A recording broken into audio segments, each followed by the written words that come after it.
जय श्री राधे कृष्ण। आप सभी का हमारे YouTube चैनल पे बहुत बहुत स्वागत है।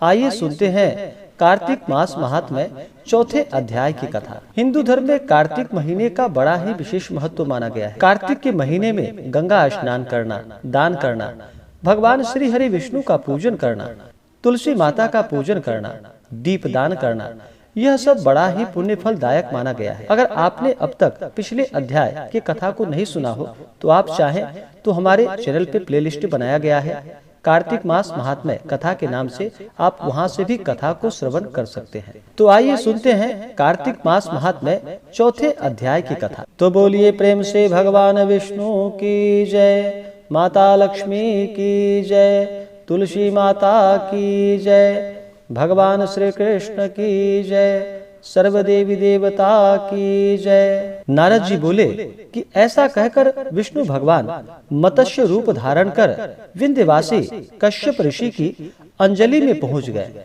तब उन ऋषि ने दया करके उस मछली को अपने कमंडलू में रख दिया। वह जब कमंडलू में न अट सकी तो कुएं में डाल दिया, और जब उसमें भी न समाई तब तालाब में, और जब तालाब में भी न अट सकी तब फिर समुद्र में डाल दिया। तदंतर उस नारायण रूपी मत्स्य ने शंखासुर को मार डाला, और उस शंख को हाथ में लेकर विष्णु भगवान बद्रिकारण्य चले गए। उन्होंने वहां सब मुनियों को बुलाकर यह आज्ञा दी। विष्णु जी बोले कि भीतर वेद बिखरे पड़े हैं, उनको तुम ढूंढो, बहुत शीघ्र रहस्य समेत वेदों को जल के मध्य से लाओ, तब तक मैं देवताओं समेत प्रयाग में ठहरा हूँ। नारद बोले तदंतर तपोबल युक्त सब मुनीश्वरों द्वारा बीज और यज्ञ मंत्रों सहित सब वेद निकाले गए। उससे जितना जिसने पाया उतना उसके नाम से प्रसिद्ध हुआ। हे राजन, तब से उस भाग का वही ऋषि हुआ।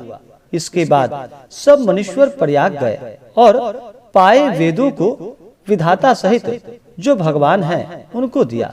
संपूर्ण वेदों को पाकर ब्रह्मा ने आनंद युक्त हो ऋषिगणों के साथ अश्वमेध यज्ञ किया।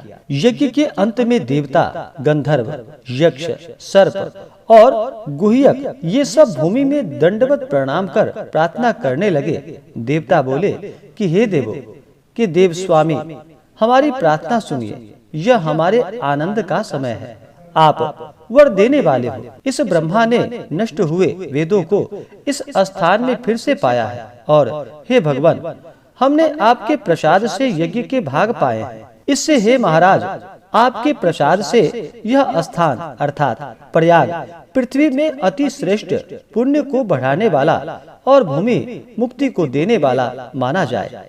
यह काल भी महापवित्र, ब्रह्म हत्या आदि को निवृत्त करने वाला और दान को अक्षय करने वाला हो। यह वर हमको आप दीजिए।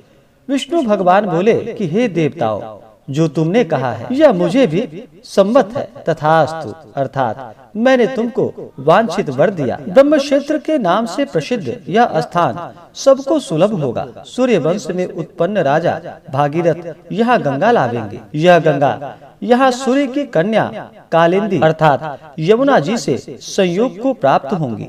यहाँ ब्रह्मादि तुम सब देवता मेरे पास वास करोगे। यह तीर्थराज नाम से प्रसिद्ध होगा। इस क्षेत्र में किया हुआ दान, तप, व्रत, होम, जप और पूजा आदि क्रियाएं अनंत फल देने वाली होंगी और मेरी समीपता प्रदान करने वाली होंगी। अनेक जन्मों के किए हुए ब्रह्म हत्या आदि पाप इस तीर्थ के दर्शन से तत्काल नाश को प्राप्त होवेंगे। जो धीर पुरुष मेरी सन्निधि अर्थात मेरे समीप देह छोड़ेंगे तो फिर नहीं जन्म लेने वाले वे मनुष्य मेरे शरीर में प्रवेश करेंगे अर्थात मुक्ति पावेंगे। जो यहाँ अपने पितरों के निमित्त श्राद्ध करेंगे उनके सब पितृगण मेरी स्वरूपता को प्राप्त होंगे। यह समय भी मनुष्यों को महापुण्य का फल देने वाला होगा, और मकर के सूर्य आने पर स्नान करने वाले पुरुष के पापों का नाश करेगा। माघ मास में मकर के सूर्य आने पर प्रातः काल स्नान करने वाले मनुष्यों के दर्शन से ही पाप ऐसे दूर हो जाएंगे जैसे सूर्य से अंधकार दूर हो जाता है। माघ में मकर के सूर्य आने पर स्नान करने वाले को मैं सालुक्य, सामीप्य और सारूप्य ये तीनों प्रकार की मुक्ति क्रम से देता हूँ। हे मुनीश्वरों, तुम सब मेरे वचन को सुनो। सर्वव्यापी मैं बद्री वन में सदा रहता हूँ।